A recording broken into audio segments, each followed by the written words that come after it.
Voilà. Donc, je reprends la parole pour présenter donc notre conférencier de ce soir. Alors, Nicolas Duncan, c'est une connaissance. Il y a plus de 20 ans, il étudiait pantalon sur les bancs de l'école des Chartes. J'ai eu le plaisir de l'avoir comme brillant élève. Et depuis, il est donc archiviste paléographe. Il a fait ensuite un parcours exemplaire. Il est agrégé d'histoire et il est docteur en histoire.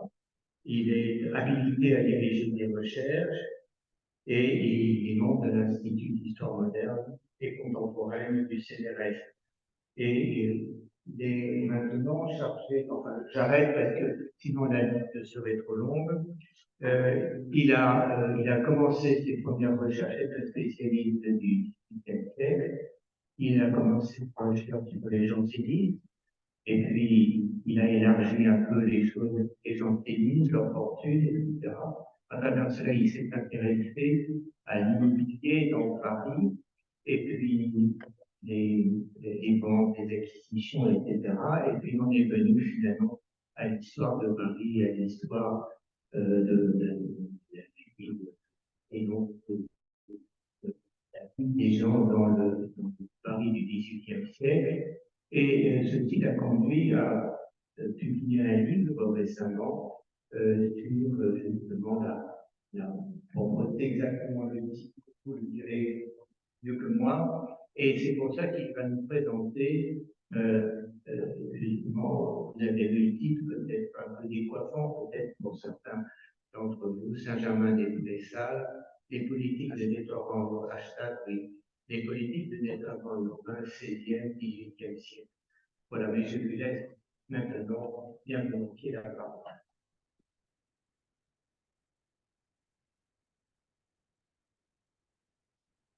Pour définir.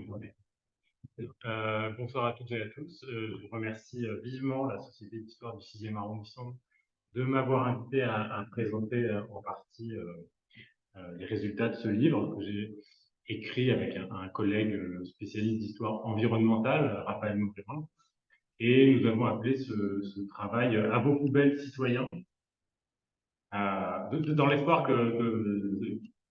qu'il sorte au moment de la campagne électorale, évidemment, et que ça le fasse vendre.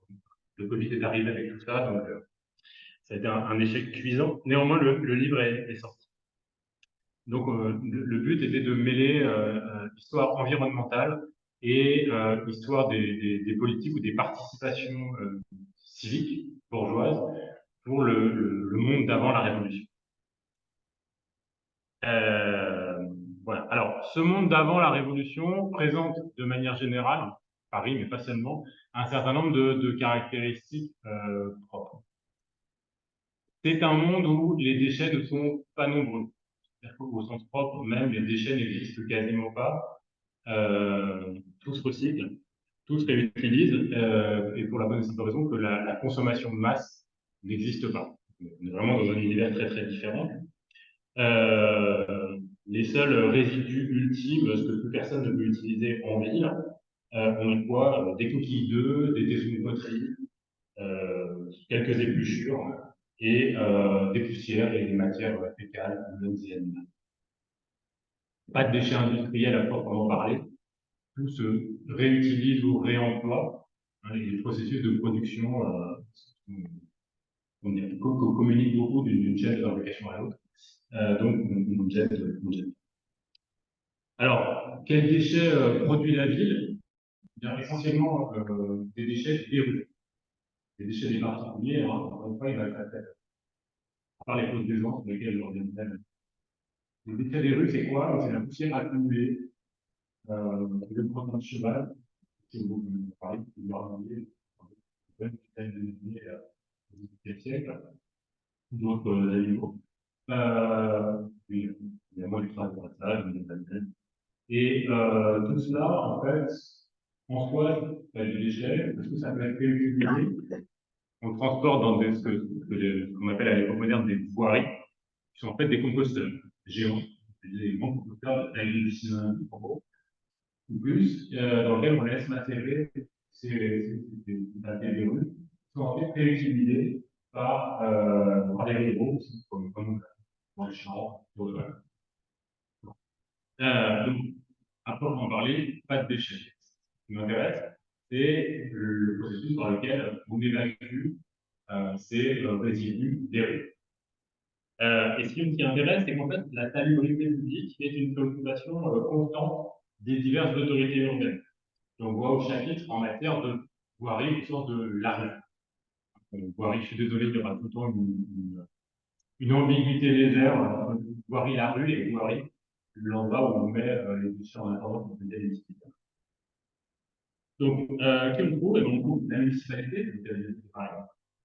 Le tribunal du Châtelet, qui a un rôle administratif extrêmement important à l'époque du Moyen-Âge et à l'époque moderne. Le Parlement de Paris, qui légifère beaucoup par règlement sur la pratique. Éventuellement, avant 1600, également les diverses justices territoriales qui fait partie du rapport de l'espace parisien. Mais surtout, ce qui nous laisse sur des présentations, c'est que les habitants sont longtemps étroitement associés à la gestion des poubelles et des ordures dans un cadre local, à la fois comme contribuable, une forme de taxe d'ordre ménagère, mais aussi comme organisateur et superviseur du travail des éboueurs. Ça dure au moins jusqu'à vers 1700. À partir de 1700, c'est des pratiques mixtes, donc d'investissement étroit des Parisiens dans la gestion de la propriété, cesse peu à peu au profit d'une emprise de plus en plus forte de ce qu'on pourrait appeler rapidement l'administration, la police. Alors, je vais donc vous proposer en trois parties une histoire du nettoyage de la ville, brossée à grands traits, et en centrant mon propos sur le faubourg Saint-Germain. Alors, d'abord parce que telle était la commande de Marie-Claude Belmas, je me suis conformé totalement, mais aussi parce qu'après tout, le faubourg est quand même relativement typique de l'histoire parisienne. Il est d'abord la preuve de la relative efficacité du système mis en place, puisque il y a le système de déploiement des déchets s'est adapté à l'énorme croissance du faubourg. Je vous donne quelques chiffres là, pour vous rappeler les ordres de grandeur. C'est vraiment un gros village à la fin du paysage. Et à la fin de l'époque moderne, déjà une grosse ville en soi. Voilà, donc ça, à côté, je vous ai mis la statistique des immeubles et on a peu de chiffres par quartier, mais ça donne un peu une petite idée de ce que cette organisation est capable quand même de gérer. En fait, même si la croissance du faubourg est particulièrement forte, en réalité, c'est relativement cohérent avec l'évolution générale de Paris. Vous voyez que la croissance démographique est très très forte dans les deux premiers termes de ces textes, par exemple. Vous allez voir, c'est de moins avec la plus pour l'histoire du nettoiement, parce qu'il n'y a pas à la. Et puis par ailleurs, la capitale s'enrichit. Une partie des habitants s'enrichit énormément au XXe siècle, c'est une ville qui, à bien des égards, est une ville où les riches sont très très nombreux. Et puis, il y a une autre raison, en fait, un peu moins attendue pour mettre l'accent sur le faubourg. En effet, au tournant de 1700, donc au moment où le système bascule d'une participation bourgeoise à un système beaucoup plus administratif, en fait, le quartier Saint-Germain-des-Prés joue un rôle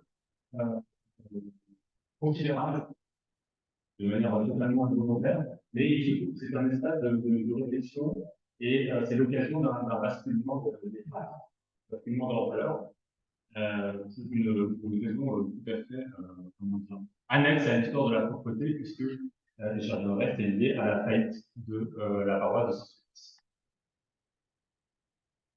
Alors, je commencerai dans une première partie par vous présenter le mode de fonctionnement de l'évacuation des ordures au XVIe et XVIIe siècle, en prenant donc le Saint-Germain-des-Prés comme un quartier comme un autre.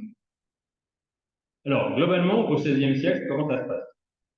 En fait, tout est organisé, l'évacuation des déchets des rues, autour de ce qu'on appelle les dizaines. Plus prosaïquement, c'est une division des quartiers municipaux. Plus prosaïquement, ça correspond à une rue principale, ou un tronçon de rue principale, et les petites rues adjacentes. Présenter un espace disons de quelques centaines d'habitants. Par exemple, la rue du Four, si je vous ai mis, voilà, bon, quelques vues du Faubourg au XVIe et tout début du XVIIe siècle. C'est des vues très imagées, évidemment. Mais donc, il faut se représenter une bonne quinzaine de dizaines dans le Faubourg Saint-Germain dès le XVIe siècle, sans doute. Alors, on ne sait pas très bien comment le système s'est structuré à la fin du Moyen-Âge. Tout ce qu'on sait, c'est qu'au début de l'époque moderne, François Ier a des premières formes de réglementation qui concernent essentiellement la sortie des poubelles. Et donc, on ne discute pas. Les habitants sont invités à sortir leur panier. C'est le mot que vous disiez. Donc, encore une fois, il y a beaucoup de choses dedans. Les quelques épluchures pour échapper au lapin domestique, les coquilles d'œufs dont personne ne sait quoi faire, avant de faire complètement. Et puis, les secondes, les bouts verts, personne ne peut récupérer. Donc ça, en gros, les habitants français descendent des immeubles au moment où les éboueurs passent, sont teintés de leur sol. Bon. Première obligation de passer pour ces là. En fait, le système repose donc sur des assemblées d'habitants dans le cadre de ce système, qui se réunissent périodiquement, au moins une fois par an, avec l'assistance d'un personnage pas encore très important, qui est le commissaire au châtelet. Pas vraiment le commissaire de police, que vous le connaître au XIXe siècle ou au XVIIIe siècle. C'est une sorte d'homme administrateur, une sorte de scribe du quartier. De temps en temps, avec ce que nous, on appelle la police de rapport. Et finalement, c'est pas exactement le police. Donc lui, le commissaire, sert en règle générale de secrétaire à ces réunions pour les villes. Qu'est-ce qu'on fait dans ces réunions? Eh bien, les résidents se rassemblent et déterminent le montant de taxes dont chacun, chaque propriétaire ou principal locataire, le président dans la rue, devra s'acquitter pour rémunérer les loueurs. Ça fait l'objet de demandes d'abord parfois de l'État, parfois à l'intérieur.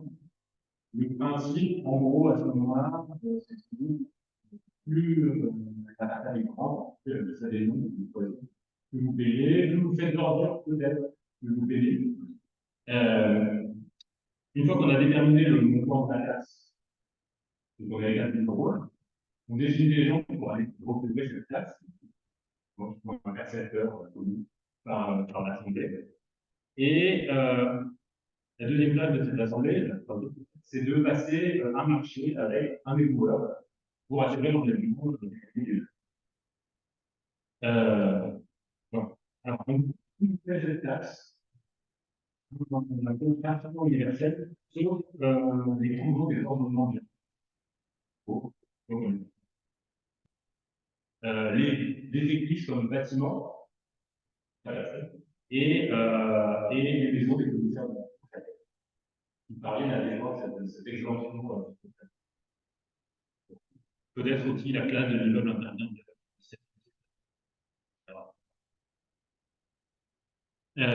Alors, qui compose ces comités? Au XVIe siècle, en gros, ce sont des marchands et des artisans. Les magistrats du Châtelet ou des cours souveraines, du Parlement, de la Constitution, ont tendance à trouver que ces tâches sont vraiment en dessous de choses qui sont censés pouvoir y assister, mais en réalité, ils n'y vont pas. Donc, ça reste l'affaire d'artisans ou de marchands. Est-ce que j'ai fait ça? Voilà. Et avec qui contractent-ils pour l'évacuation? Eh bien, des gens qui s'appellent généralement voituriers. En fait, des gens qui ont quelques charrettes, une, deux, trois, et des chevaux. 4, 1, 6, ça dépend. Et qui sont de tout petits acteurs, parce que ce sont de petits marchés.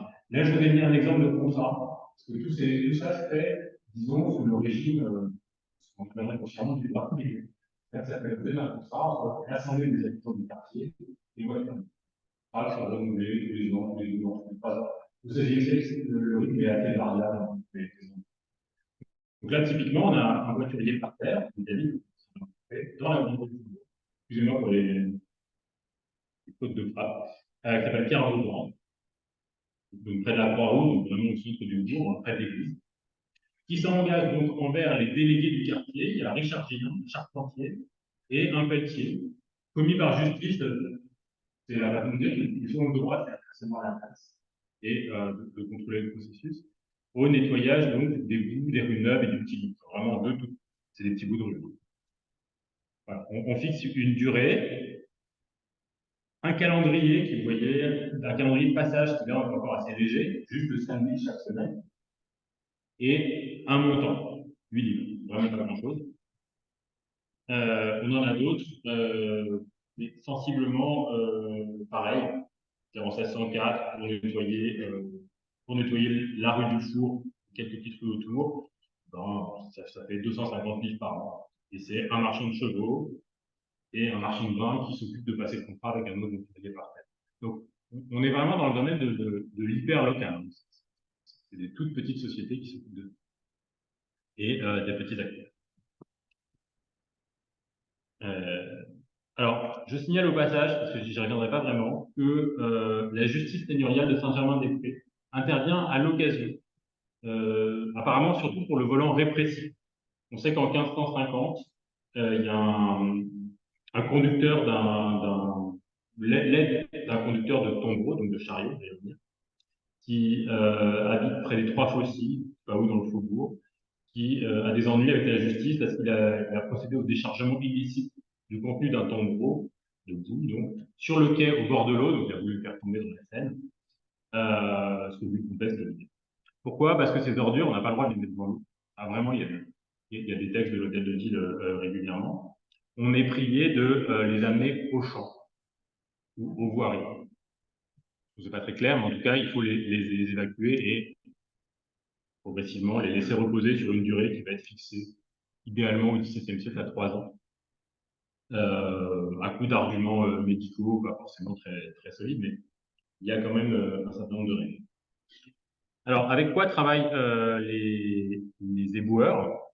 En fait, il faut imaginer quelque chose comme ça. Alors, pour varier, on n'a pas beaucoup de représentations anciennes de gens qui sont des éboueurs. On a beaucoup de représentations de chariots, de chevaux, mais d'éboueurs, on n'en parlait pas beaucoup. Là, pour changer, j'en ai pris une qui vient de Bruxelles.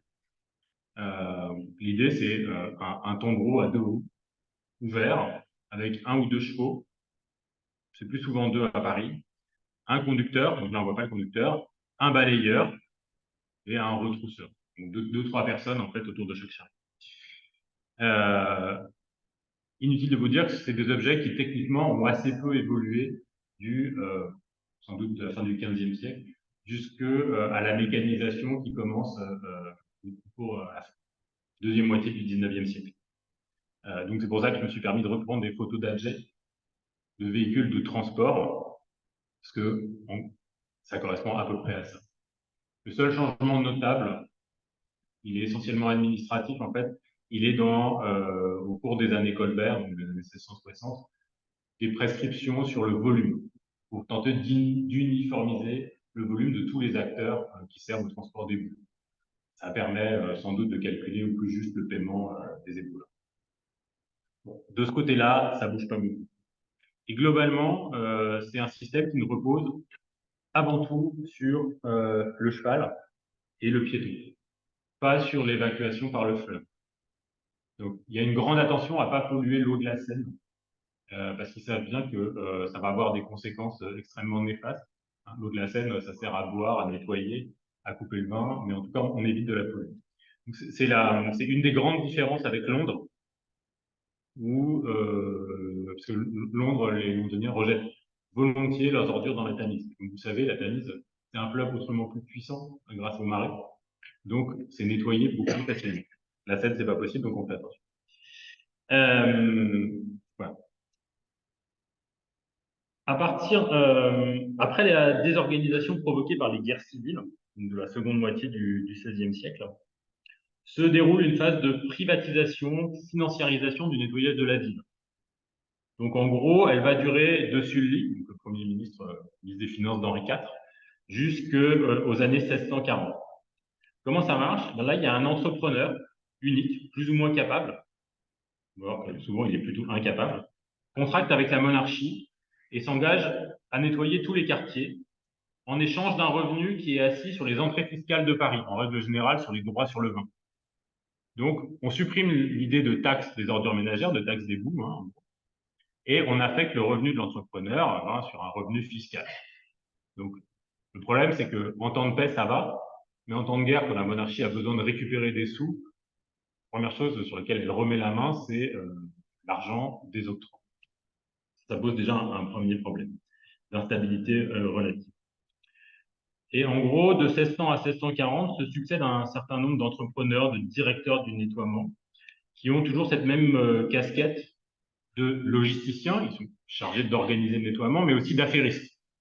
En gros, le plus souvent, c'est des financiers et qui se débrouillent assez mal en fait avec l'aspect logistique. Il s'agit quand même d'une petite révolution organisationnelle qui donne un gros coup de pouce donc aux financiers qui sont proches du pouvoir, hein, proches de Sully, des gens qui viennent des convois de l'artillerie en particulier qui investissent le nettoiement parisien. En revanche, sur le terrain, les acteurs sont les mêmes en réalité. Ces financiers, ces entrepreneurs embauchent des gens qui travaillent déjà dans les ordures, c'est-à-dire des petits voituriers parisiens, parce que ils ne sauraient pas les remplacer par des grosses compagnies qui ne savent pas faire. Par exemple, lors de la faillite, il y a eu plusieurs faillites d'un de ces entrepreneurs généraux, un dénommé Erail, en 1617-1618. On compte au moins 3 voituriers par terre qui sont issus du faubourg Saint-Germain. Donc le faubourg est un peu un lieu parce qu'il est encore relativement rural, où on rencontre assez souvent des voituriers par terre qui vont nettoyer d'autres quartiers de Paris. Alors généralement, ça reste la rive sud, hein, on les trouve vers la place Maubert, ce genre de choses. Ils franchissent pas beaucoup la Seine. Alors, ce système confié aux financiers, pendant la première moitié du XVIIe, donne manifestement très peu satisfaction. Et une grande enquête qui est commandée par le Parlement, par la monarchie, pour montrer à quel point tout ça va très mal. Donc, on commandite un magistrat pour aller faire le tour des rues et pour dire il y a des ordures partout, les voiries ne sont pas entretenues, ça va très mal. Et donc, à partir en gros de 1640, le système rebascule vers une organisation collective autour du Châtelet. C'est autour du principal magistrat du Châtelet qui s'appelle le lieutenant civil. À ce moment-là, en fait, une sorte de super administre, une sorte de préfet, à nos yeux, qui entreprend une série de réunions et en fonction de réinstaller à la fois un système de cogestion avec les habitants et un système de taxation de la propriété ou en tout cas des résidents, et non plus un revenu qui se fait assurer par l'octroi. Ceci dit, le retour au XVIe siècle, le retour au système organisé au XVIe siècle n'est pas tout à fait complet. D'abord parce que l'échelle change. On passe d'une échelle, en gros, au XVIe siècle, c'était la rue, à une échelle au quartier. Donc, en gros, 16 quartiers municipaux dans Paris. Voilà. Un peu plus, un peu moins, ça dépend. Et cette fois-ci, les gens qui s'investissent dans la direction de ces institutions appartiennent à des catégories sociales beaucoup plus relevées qu'autrefois. Donc, à partir du milieu du XVIIe siècle, on voit arriver des magistrats, des très hauts magistrats, des présidents au Parlement, de simples conseillers parfois, associés à des marchands qui donc se réunissent, des bourgeois, des rentiers, ce genre de choses, mais c'est nettement supérieur. Alors, je vous ai mis 2 listes de directeurs de quartier, comme ça qu'ils vont s'appeler, on en trouve dans tous les quartiers de Paris. À Saint-Germain-des-Prés, vous voyez, en 1657, on trouve quand même le prévôt des marchands et le premier colonel de la milice. C'est pas mal. Puis, une suite de marchands. En 1687, il y a toujours il y a le premier avocat général, donc Denis Talon, du Parlement, un conseiller au Châtelet, quelques juristes et d'autres personnages divers. Donc ça, c'est vraiment les directeurs de quartier. se maintient également, donc eux sont chargés de la même chose qu'au XVIe siècle, hein, c'est-à-dire d'établir des listes, des montants de taxes, de surveiller le travail des éboueurs et de passer marché avec eux. Alors globalement, ça donne des sociabilités, donc dans cette deuxième moitié du XVIIe siècle, qui sont très proches de ce qu'on peut trouver dans les paroisses. Hein, où dans les paroisses, il y a un premier marguillier qui est très souvent un président au Parlement ou un président de cour souveraine. Puis il y a tout un dégradé hiérarchique, mais il y a un peu tout le monde. Ou parallèle aussi aux organisations de la milice. Mais comme vous le savez, donc la milice, c'est une sorte de garde bourgeoise, hein, c'est les Parisiens armés. Mais ça, après l'arrivée au pouvoir de Louis XIV, ça décline quand même nettement. Ce rôle de la milice qui s'efface à peu près complètement. En tout cas, il faut imaginer ça comme des sociabilités de quartier, où les gens, à peu près les mêmes, se réunissent régulièrement pour parler des affaires de la paroisse, pour parler des affaires de la rue, comment on va évacuer les bouts, avec qui on va contracter, et éventuellement pour les affaires un peu militaires. En dessous, reste tout un personnel de percepteurs. Il faut quand même envoyer des gens pour aller taper aux portes des habitants et leur dire hey, « vous n'avez pas payé la taxe ». Éventuellement assurer les poursuites s'ils ne paient pas en justice. Pour surveiller l'effectivité du travail, pour suivre le chariot des éboueurs. Donc tout un tas de petits métiers où là on retrouve également des artisans. Donc les boues, c'est vraiment un lieu de sociabilité qui rassemble une bonne partie des élites urbaines, du très haut jusqu'au relativement moyen. C'est des instances de discussion. Et c'est également des instances de travail, il n'y a pas de doute. Donc là, j'ai extrait d'un contrat passé par le quartier de la Cité, je sais pas trouvé pour Saint-Germain-des-Prés, en 1652, qui intègre énormément de matériel imprimé. Alors, matériel imprimé, ça veut dire qu'en fait, il y a des listes de sous-quartiers dont est chargé un tel, un tel, un tel, pour, là, c'est vraiment la surveillance du passage de l'éboueur. Donc, à chaque fois, selon le calendrier fixé, je vais y revenir, les bourgeois, les directeurs de quartier, doivent noter si l'éboueur est bien passé, a bien fait son travail, s'il n'y a pas de plainte contre lui. Pourquoi? Parce qu'à la fin, on fait la synthèse et on délivre à l'éboueur un petit morceau de papier, une sorte de quittance, en fait, disons qu'il a bien fait son travail.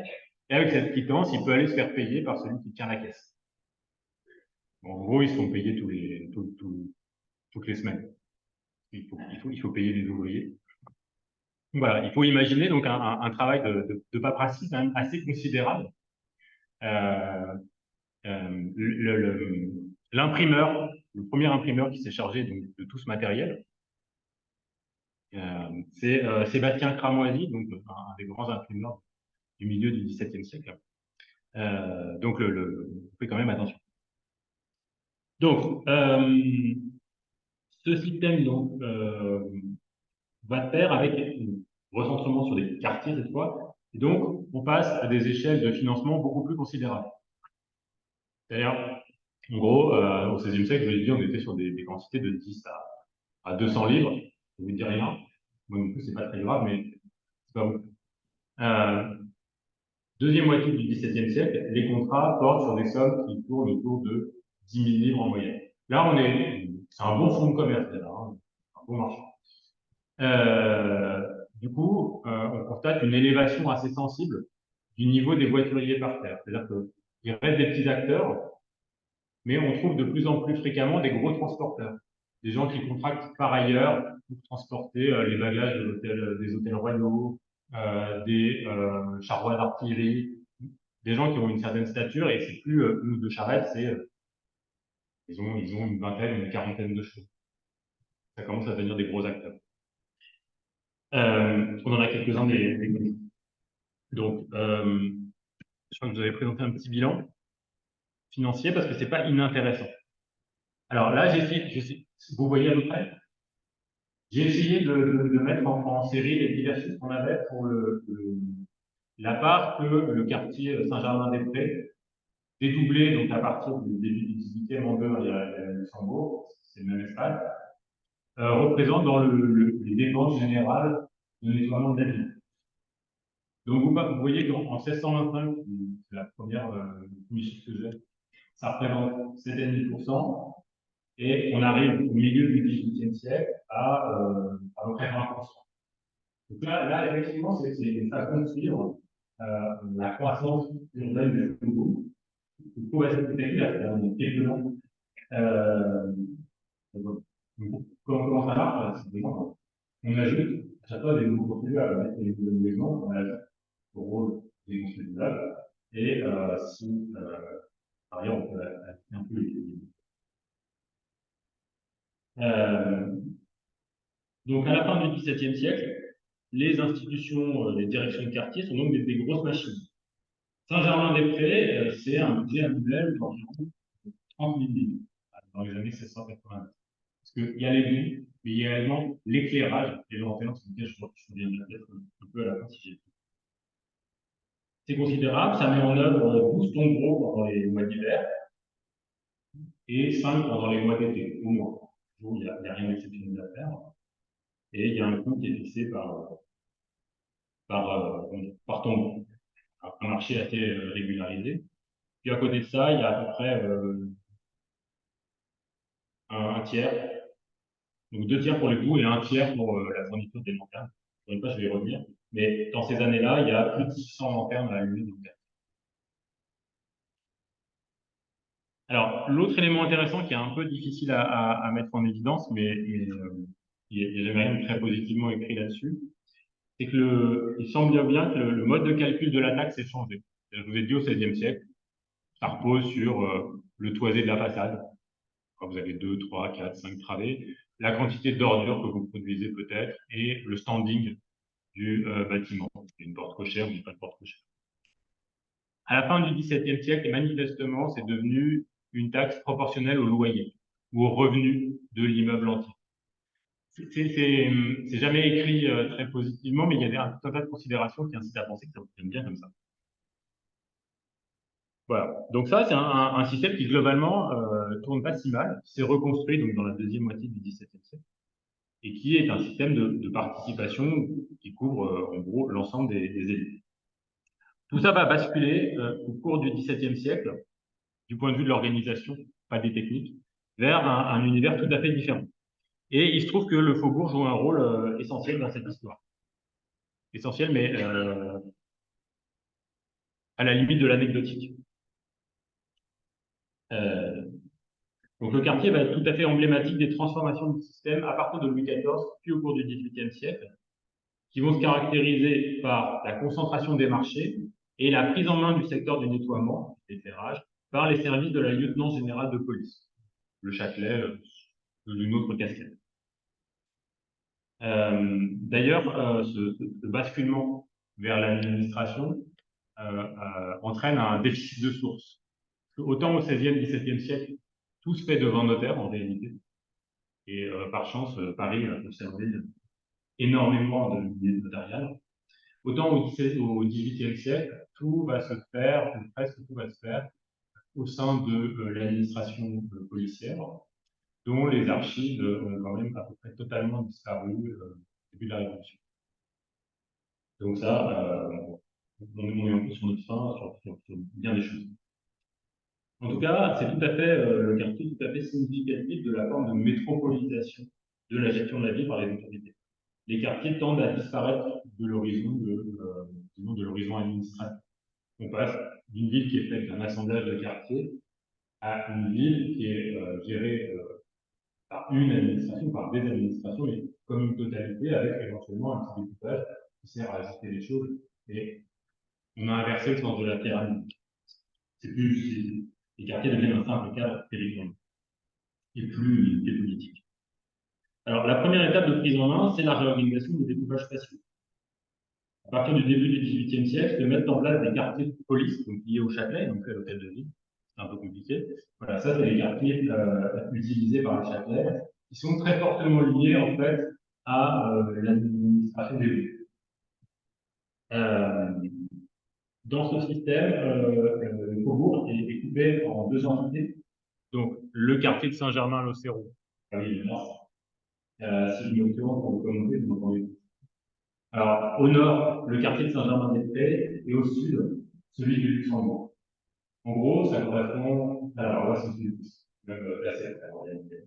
La concordance est suffisamment rare dans l'espace parisien.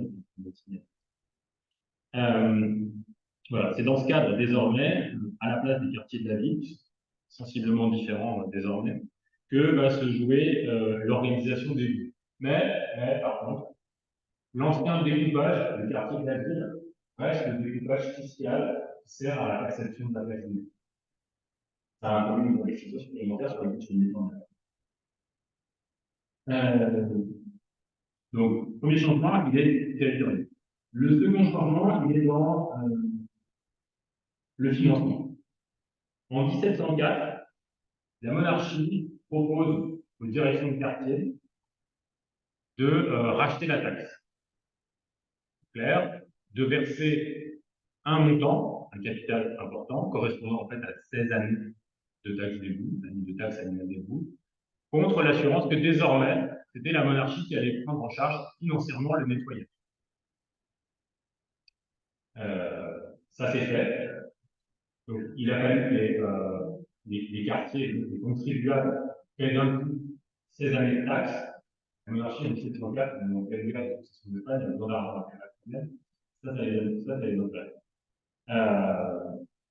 C'est un calcul à courte vue, hein, parce que très rapidement, par au bout de 17 ans, la question se pose de savoir comment on finance le système. Donc, la monarchie va tout au long du XVIIIe siècle essayer de réintroduire la taxe de trouver une solution un peu bâtarde. En tout cas, c'est un changement de clic assez définitif. Les contribuables, à partir de 1704, ne paient plus la taxe des baux. Il n'y a plus de contribution des ordures ménagères en France. Sauf pour les immeubles neufs qui ne pas racheter de cotisation. C'est très américain. Ça va entraîner un autre changement. C'est un changement qui vaut pour toute la vie. Mais il me semble que dans ce basculement, Saint-Germain-des-Prés joue un rôle fondamental, une occulté, du fait de la faillite de Saint-Sulpice. Alors, en fait, un élément qui n'a rien à voir, vous savez, la reconstruction de l'église du Faubourg à partir du début du XVIIe siècle, commencé en 1646, est l'objet de coûts très chers. Trop cher, les Marguilliers sont trop optimistes en comptant sur le financement des élites aristocratiques. Et dès les années 1670, le chantier bloqué, qui finit par s'arrêter complètement. Donc, la paroisse a énormément de dettes, plusieurs centaines de milliers de livres, liées par une somme considérable. Il y a une fortune de l'aristocratie. Et il se trouve que la fabrique a donc un syndicat de créanciers qui veut récupérer ses sous. Donc là, à un moment, il faut trouver une solution parce que c'est de saisir ses biens et de les vendre. Là, la solution est possible, hein, mais je ne peux pas faire disparaître la paroisse, mais les capitaux immobiliers de la paroisse sont pas suffisamment valables pour pouvoir et c'est là comment, au cours des années 1680, la monarchie trouve une solution. Elle décide d'imposer les propriétaires de la paroisse Saint-Sulpice. Tout le monde l'idée que les propriétaires, c'est les acteurs de la paroisse, c'est les sujets de la paroisse. Il y a déjà pas mal de contestations, l'idée basse. Et pour imposer les propriétaires, se sert en réalité du rôle de la taxe des dépôts et l'enquête. Là, je pense que la monarchie redécouvre l'existence de rôles fiscaux. Elle ne voyait jamais, ça restait à l'échelle des quartiers. Visiblement, ça n'a pas une durée de vie très longue, c'est-à-dire qu'il n'y a pas d'archivage de ces registres-là. On les transmet, et une fois qu'ils sont périmés, on les jette, on en fait d'autres. Mais il n'y a ni centralisation, ni archivage vraiment terrestre. Donc là, au cours des années 1780, la monarchie voit apparaître, parce que c'est des magistrats qui s'en occupent, hein, c'est des conseillers d'État, voit apparaître ces rôles. Certes, au début, juste pour Saint-Germain-des-Prés. Sur ces rôles, on a quoi? Des noms de propriétaires et des montants de taxes. Ça, c'est quand même super pratique. parce que le travail est déjà fait. Et de fait, dès le début du XVIIIe siècle, la monarchie va s'en servir pour réimposer les propriétaires parisiens, avec un autre impôt qui s'appelle le 10e, l'impôt sur la propriété, les revenus de la propriété, et va dire que tout compte fait, c'est super pratique. Et donc, il y a une sorte d'échange, de basculement grâce à cette réapparition dans les conseils du roi de ces registres d'apparition. Basculement donc d'une fiscalité locale vers une fiscalité groupée. Et de fait, à partir du début du XVIIIe siècle, il n'y a plus de taxe débit, mais l'évacuation des ordures, le financement de tout ça, est assuré par un prélèvement depuis cette taxe du 10e sur la propriété parisienne vers les caisses de la police. Alors, d'une certaine façon, c'est indolore pour les Parisiens, il n'y a plus de taxes spécifiques. Mais pour la monarchie, c'est pas une bonne affaire. C'est clair que sur l'ensemble du XVIIIe siècle, elle est perdante financièrement. Ça, il y a une très très grosse bêtise parce que les coûts s'envolent, comme d'habitude, surtout en matière d'éclairage qui coûte de plus en plus cher. En tout cas, quelle conséquence à tout ça? Une conséquence supplémentaire, c'est la disparition des directions de quartier. C'est-à-dire qu'il n'y a plus d'argent à gérer, il n'y a plus aucune responsabilité à exercer, ça n'intéresse plus personne. Donc très vite, en 5-6 ans, les directions de quartier disparaissent. C'est donc la fin d'une sorte de démocratie locale, force guillemets autour de démocratie, mais quand même, les magistrats en particulier refusant l'idée de travailler sous l'autorité de commissaires de police. Donc cette structure-là disparaît. Seul va rester, jusqu'au milieu du XVIIIe siècle, l'élection du bourgeois commis à l'allumage des lanternes. Le dernier reste de ce système, c'est-à-dire que tous les ans, normalement, chaque dizaine, ce vieux découpage municipal, organise l'élection de l'habitant du quartier responsable de l'allumage des lanternes dans sa rue. Ça ne veut pas dire qu'il va lui-même allumer les chandelles. Ne rêvons pas. Simplement, il délègue cette tâche à ses valets, ses serviteurs ou à des gens qui le réunissent. Donc, ce système d'éclairage qui existe depuis fort longtemps, depuis le XVIe siècle en fait, qui a été systématisé sous Louis XIV sous forme d'éclairage suspendu. Alors, je ne sais pas si vous voyez bien. Le détail qui m'intéresse dans ce tableau de Blarmont-Berger, au milieu du XVIIIe, c'est ces fils au milieu des rues et ces lanternes qui pendent. Dans cette lanterne, il y a mis pendant peut-être les 2 tiers de l'année, on ne ferait pas les pleines lunes, on ne ferait pas les été, une chandelle dessus. Fin du 18e, on passe à la lune, mais vraiment fin du 18e. Et en fait, le bourgeois commis à l'allumage des lanternes est chargé d'organiser concrètement la descente des réverbères, la répartition des chandelles qu'on lui a confiées, et la remontée des réverbères à l'allumage. Donc, c'est une tâche quand même importante, parce que le nombre de réverbères augmente régulièrement. On en est à 750 à peu près au début du XVIIIe siècle, et après on n'a plus de chiffres par carte. En tout cas, ça tend à devenir un fardeau jugé insupportable et coûteux. Il y a énormément de bourgeois qui refusent, ça passe au tribunal. Tous les prétextes que tout le monde, vous exercez une charge dans la maison du roi, donc vous n'êtes pas là, un week-end sur 2, donc c'est pas possible. Et donc, globalement, ça a fini par s'arrêter au milieu du XVIIIe siècle. On confie ça à une compagnie privée. Pourquoi? Parce qu'à partir de 1750, l'absence de coopération des bourgeois conduit en fait la lieutenant générale de police, qui est responsable de tout ça, à tenter de regrouper les marchés. Ce qui se passait entre 1700 et 1750, c'est qu'en gros, c'est elle qui s'occupait d'organiser des enchères au rabais pour les marchés de cartes. Je ne sais pas très bien comment ça se passe, on n'a pas de souci. Mais à partir de 1750, la lieutenant décide de faire des blocs, de confier la gestion du nettoyage à un seul entrepreneur, la gestion de l'éclairage à un seul entrepreneur, et elle est tentée aussi de confier la gestion du nettoyage des fosses d'aisance à un seul entrepreneur. sorte de système. En réalité, c'est des acteurs assez faibles qui sont en fait des sortes de délégués, de super délégués, d'administratifs, qui engagent un tout petit peu leurs capitaux, mais pas tant que ça. Mais l'idée, c'est d'avoir plus qu'un responsable délégué pour assurer tout le service. Donc vous voyez qu'en 3 siècles, on a parcouru des systèmes relativement différents.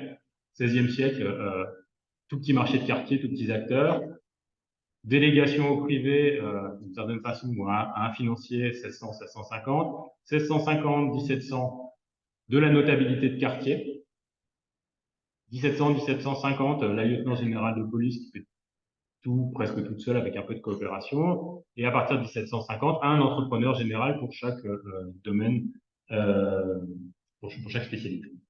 Néanmoins, derrière tout ça, et c'est ma troisième et dernière partie, c'est souvent les mêmes comme outils de travail. Parce que au sommet, ça change donc beaucoup, mais sur le terrain, en réalité, les acteurs sont souvent les mêmes. Au moins depuis la mi-XVIIe siècle et le passage à des marchés plus conséquents, plus d'argent, mais plus de moyens à mettre en œuvre, plus de chariots, bien plus vaste, on note la présence soit de très gros voituriers dont je vous ai parlé, soit de gros laboureurs.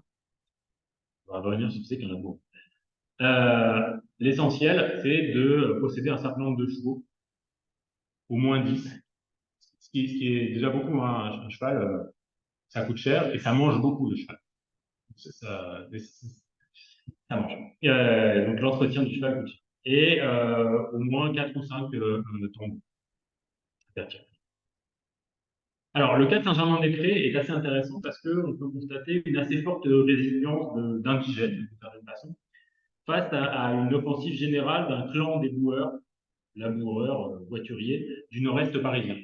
Il y a une sorte de gang dont le point d'équilibre est autour de la Chapelle, en réalité, parce que c'est la proximité de la voirie de Montfaucon, donc de quelques familles alliées, qui font main basse sur la moitié, les 2 tiers des marchés pendant certaines périodes. Mais pas Saint-Germain-des-Prés.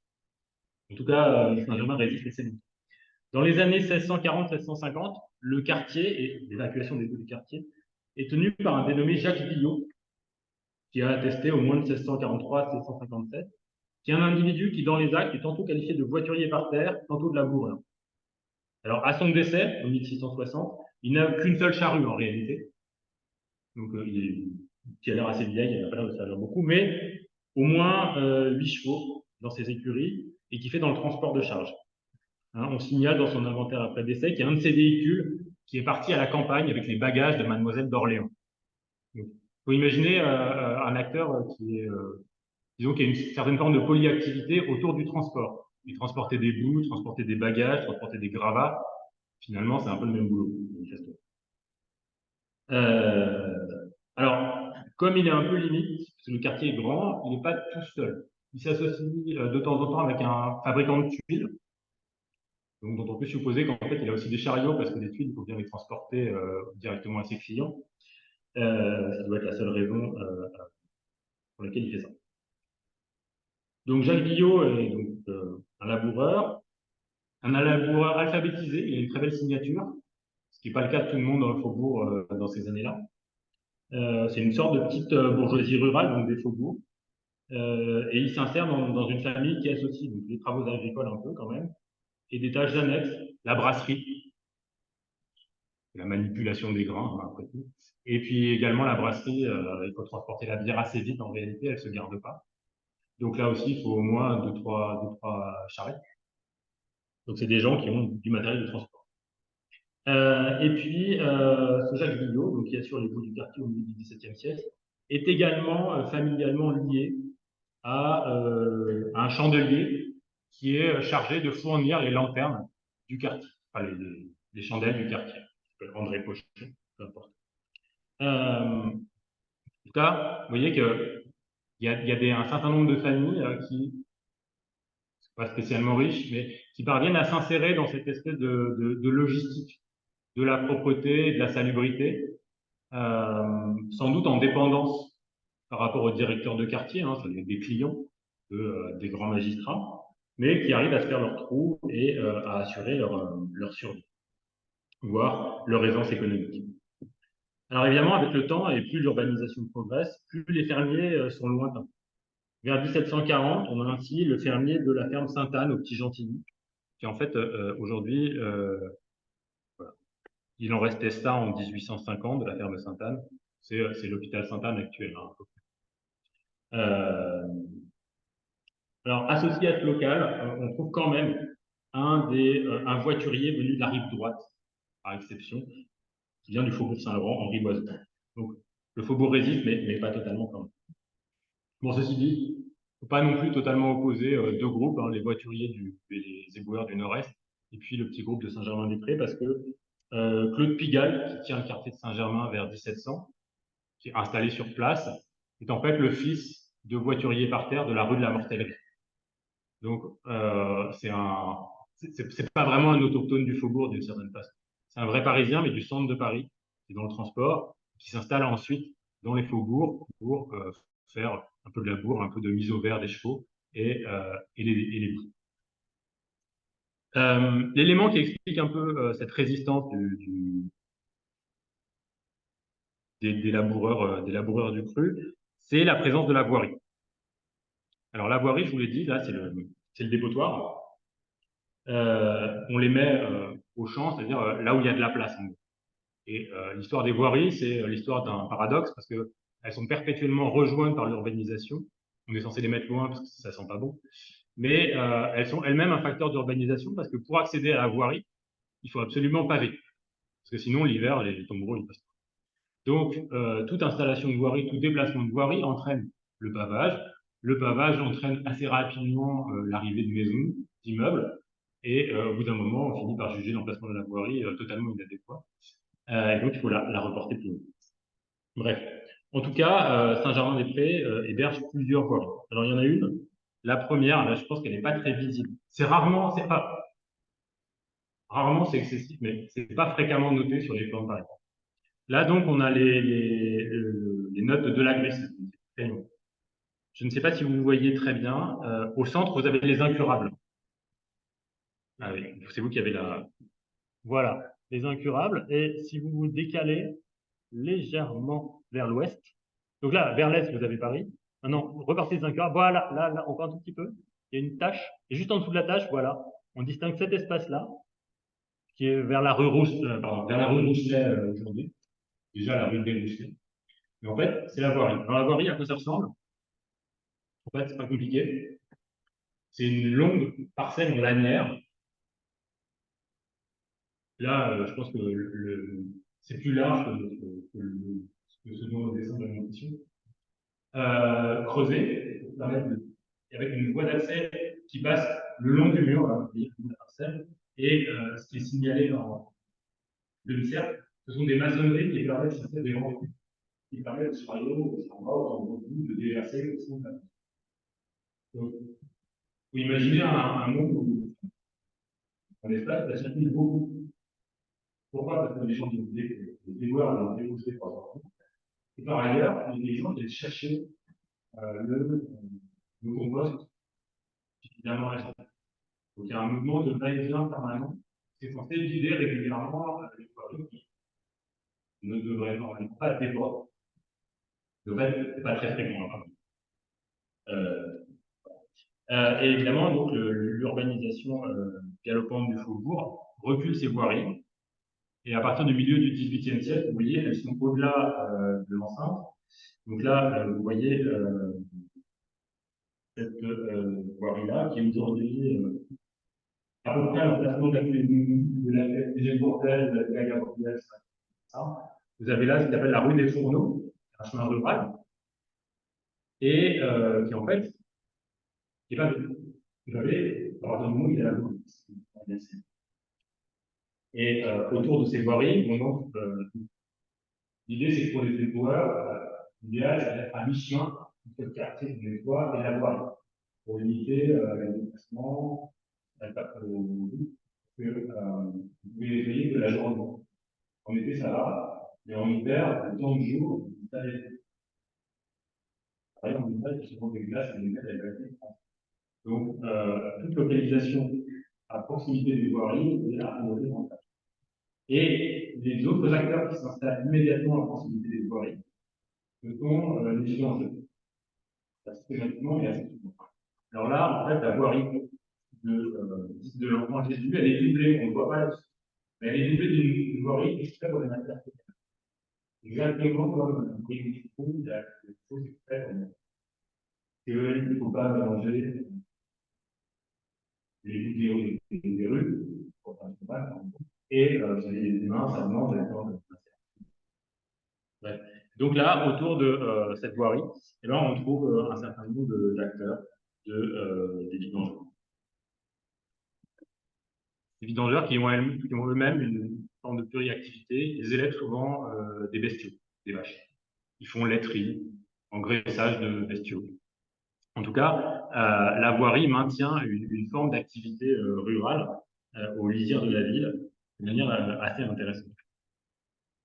Voilà, écoutez, je m'arrêterai là, parce que ce que je voulais souligner, c'est que il y a beaucoup de choses qui changent entre le 16e et le 18e siècle, mais au fond, le travail, avant la mécanisation, que vous présente assez largement les panneaux de la direction de la voirie au fond, là derrière vous, c'est un travail manuel qui est fait par des acteurs relativement semblables, mais qui sont nombreux et qui font vraiment vivre les différents quartiers parisiens.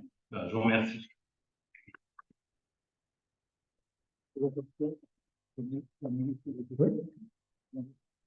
Ah oui, oui, d'ailleurs, on me demande de vous demander si vous avez des questions auxquelles je répondrai avec plaisir, si je peux.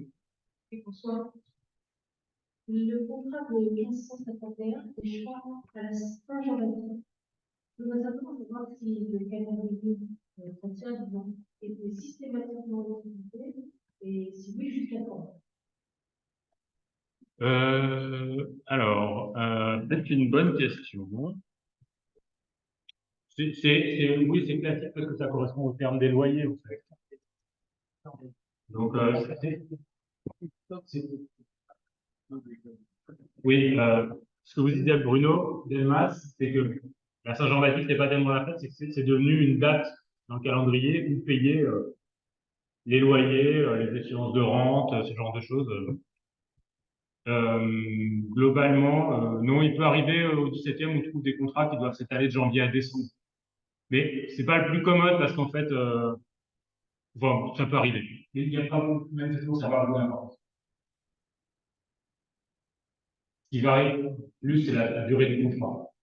Est-ce qu'on fait confiance pour un an, pour deux, pour trois?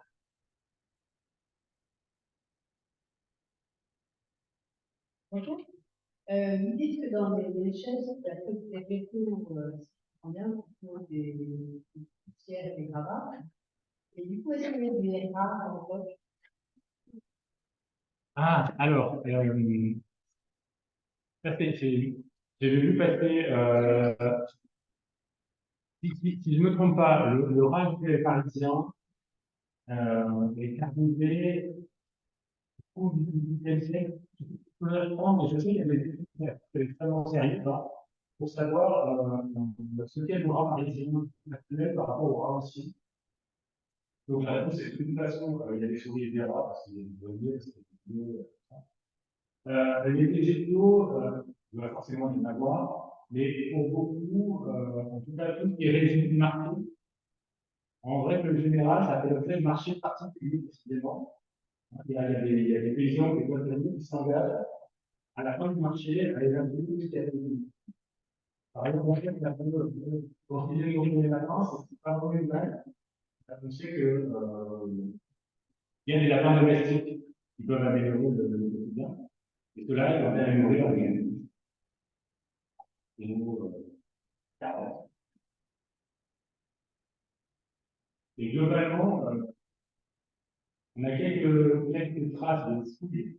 Vous voyez, c'est très décevant, il n'y a rien. Alors que d'habitude, la poubelle, c'est pas la notion de poubelle, c'est pas pour c'est beaucoup, mais d'habitude, c'est un vrai trésor. Là, on voit rien comme ça.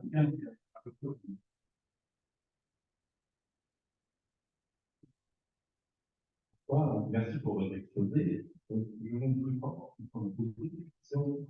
des marchés, d'habitude, tout à l'heure, c'était en gros les clients qui connaissaient un peu le quartier. Comment ça se faisait les activités de marché? C'était des pas de vente aux enchères, peut-être. Comment on pourrait définir ça? Ça, c'est la première question.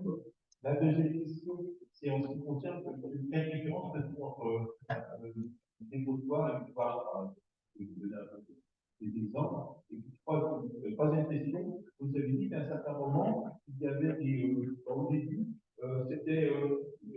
c'était pas des notaires, c'était des gens très simples qui s'occupaient de la partie un peu du quartier. Alors, est-ce qu'après, il y avait des directeurs du quartier, des gens, des adjoints, est-ce que les gens étaient rémunérés? Est-ce que le fait que c'était un peu plus important, c'est qu'à ce moment-là, est-ce qu'il y avait davantage d'argent pour rémunérer les gens? Merci. Alors, merci pour ces questions. L'attribution des marchés, on ne sait pas très bien. On sait en gros comment ça se passe au début du XVIIIe siècle, quand ça passe sous la coupe de l'État, de la lieutenant générale de police, où là, c'est clairement des marchés au rabais, donc classiquement à la chandelle. Hein. On attend que la chandelle s'allume, ça s'éteigne, et c'est éteint, on verrait qu'il y a une offre forte. Avant, on ne sait pas trop. Il y a probablement un mélange des marchés et le clientélisme d'interconnaissance. Du clientélisme parce qu'il y a des quartiers où on voit très nettement qu'il y a quelqu'un qui accepte de se porter volontaire pour faire le contrat à un tarif cassé. Donc on découvre qu'en fait, c'est le balayeur du marché qui est déjà employé par un tel. Donc je pense que ça fonctionne un peu comme ça. Mais il n'y a pas de règle. En théorie, il n'y a pas de règle. Ils sont styles. La différence dépotoir voirie. Alors, voirie, c'est vraiment le terme officiel. Comme en fait, c'est ça que ça veut dire. Pendant les guerres civiles, quand on emmène les cadavres à la voirie, c'est-à-dire, on met la déchetterie, quoi, à la poubelle. Vraiment. Et le terme dépotoir n'est pas un terme d'époque. Si on voulait l'employer, on pourrait dire que ça pourrait caractériser des dépôts clandestins d'ordures. Ça arrive, hein. Bien sûr, il y a des plaintes, il y a des gens qui évacuent jamais les déchets, des artisans qui entassent des trucs. Ça arrive. Et est-ce que les directeurs de quartier sont rémunérés? Alors, normalement, non. C'est vraiment un travail bénévole. Il est probable qu'ils puissent rémunérer les petits acteurs, ceux qui concrètement suivent les, les charrois, par exemple, qui vérifient qu'il n'y a rien qui déborde, donc c'est bien fait. Ceux-là, sûrement, ils sont un peu rémunérés. Au moment du changement, pas beaucoup sans doute, parce qu'au moment du changement de système, autour de 1700 et de la destruction du système des quartiers, on a des notes d'un directeur de quartier, en fait, un président au Parlement. C'est pas un talon, mais c'est un Harley. Bon, c'est un Harley. Il dit tout ce qu'il déverse un tombereau d'insultes sur les commissaires de police, qui ne peut pas dépendre, évidemment. Mais il présente également un calcul pour montrer que c'est beaucoup plus rentable de faire effectuer ça par les bourgeois, gratuitement ou presque, que par des gens qui vont, des financiers en gros à un moment, qui vont quand même prendre un petit pourcentage. Donc, manifestement, ça coûte pas très cher à faire. Il y a peut-être des gens rémunérés, mais pas beaucoup.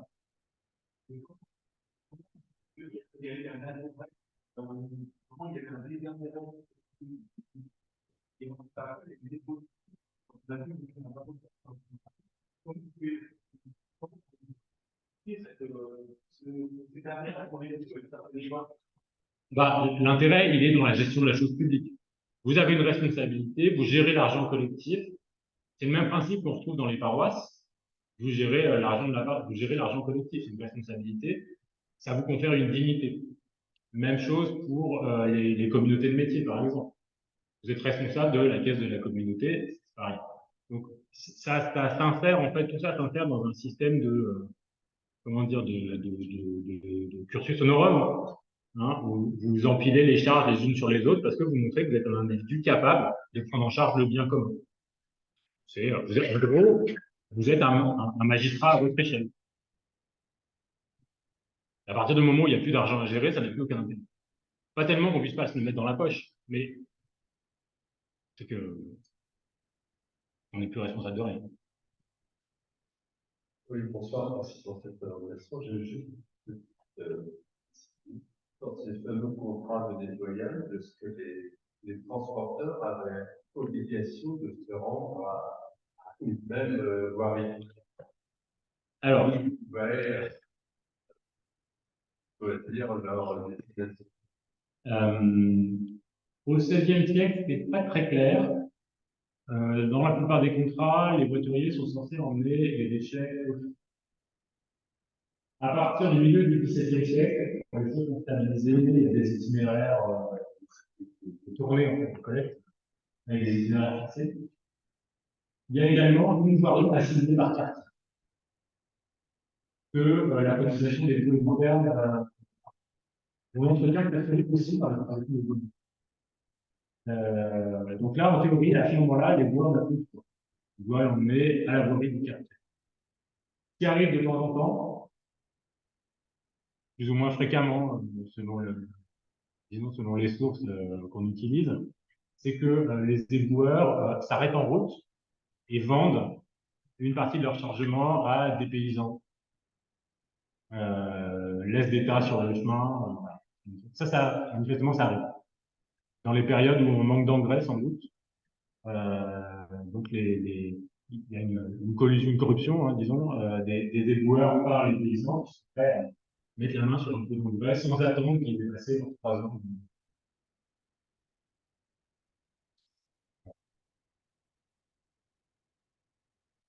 Bon. Oui. Donc, s'il n'y a plus de questions, évidemment, c'était un sujet difficile et très actif, mais en même temps, c'est un sujet qui est extrêmement important. Et ce qui est passionnant, c'est de voir la croissance de la ville et en même temps l'organisation de l'organisation. C'est proche. Les gens qui connaissent, qui sont pas faits une organisation et puis la victoire et les déchets, on est obligé de faire appel à des gens des moyens qui peuvent monter des organisations importantes. Et nous voyons aujourd'hui la difficulté de l'organisation du ramassage de ces ordures. Alors, moi, ce que vous avez dit sur les marchés, est-ce que l'on peut dire qu'aujourd'hui, nous voyons, et dans certaines villes, quand on ne citait qu'une là, est-ce qu'il y a des embryons de mafia qui, en quelque sorte, mettent la main sur ces marchés, plus ou moins juteux, est-ce qu'il y a, ou est-ce qu'on ne décèle, à part quelques complicités ou quelques connivences, est-ce qu'on constate des opérations plus importantes et plus larges? Alors, évidemment, c'est pas tout à fait la même échelle. Mais non, on s'est posé la question pour ce groupe de laboureurs du Nord-Ouest, que je qualifierais volontiers de gangs, parce que c'est vrai qu'ils sont assez proches les uns des autres. C'est des cousinages pas très lointains. Et vraiment, ils gravitent tous autour de la même chose. Pas totalement impossible que ça ressemble à une mafia. En tout cas, ils ont des arguments à faire valoir, c'est-à-dire que c'est des gens qui se maintiennent, quelle que soit la structure qu'ils ont au-dessus d'eux. Et en particulier, après le nouvel entrepreneur général qui découvrait des titres assez montants, le directeur des embellissements de Paris, qui s'appelle Outrequin, dans les années 1750, quand il prend son poste, il tente de faire rencontrer des gens qui sont des alliés, parce que lui-même vient du pavage. Des chariots, il en a, des affidés qui savent transporter des choses, il en a. Et alors, subsiste dans les archives de la Lieutenant générale de police la trace d'un accident. Il y a un de ces affidés, qui se fait rouler sur les pieds littéralement par un des anciens charretiers déjà en place. Donc, voilà, c'est tout ce qui émerge. Mais je pense quand même que c'est des gens qui ont les moyens de défendre une position. Clairement. Par la force, il le faut, mais c'est des mondes assez rudes. Hein. Il y a une autre question que je vais également pas trop déplacer le temps, mais une autre question au cours de la mondialisation des prix, de la croissance des prix, il y a une déconcentration des déchets, mais est-ce qu'il y a aussi une croissance des risques là-dedans? Elle est active, c'est-à-dire que la société se développe dans les déchets.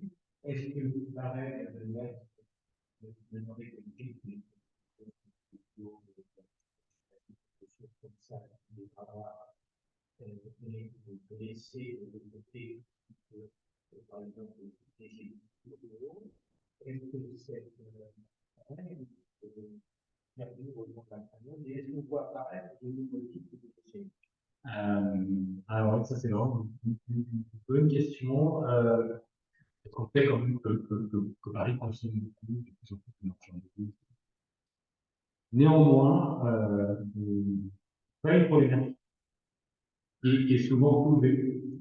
À la fin du 18e, on a un certain nombre d'écrits de réformateurs, qui proposent des solutions, qui parlent de la propriété.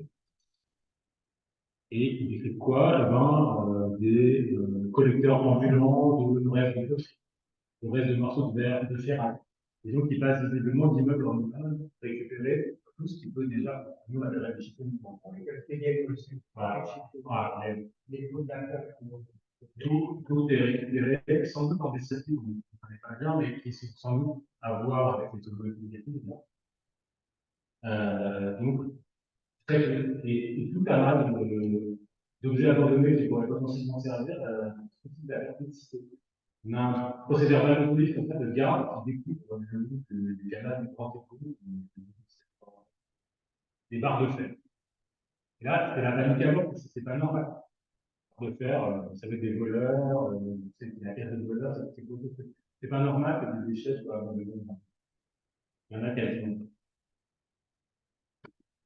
enfin, ce que nous avons noté, c'est que les autres certaines zones ont recyclé beaucoup. Et si le sont à prendre dans notre temps. En tout cas, on utilise les coûts beaucoup. Voilà.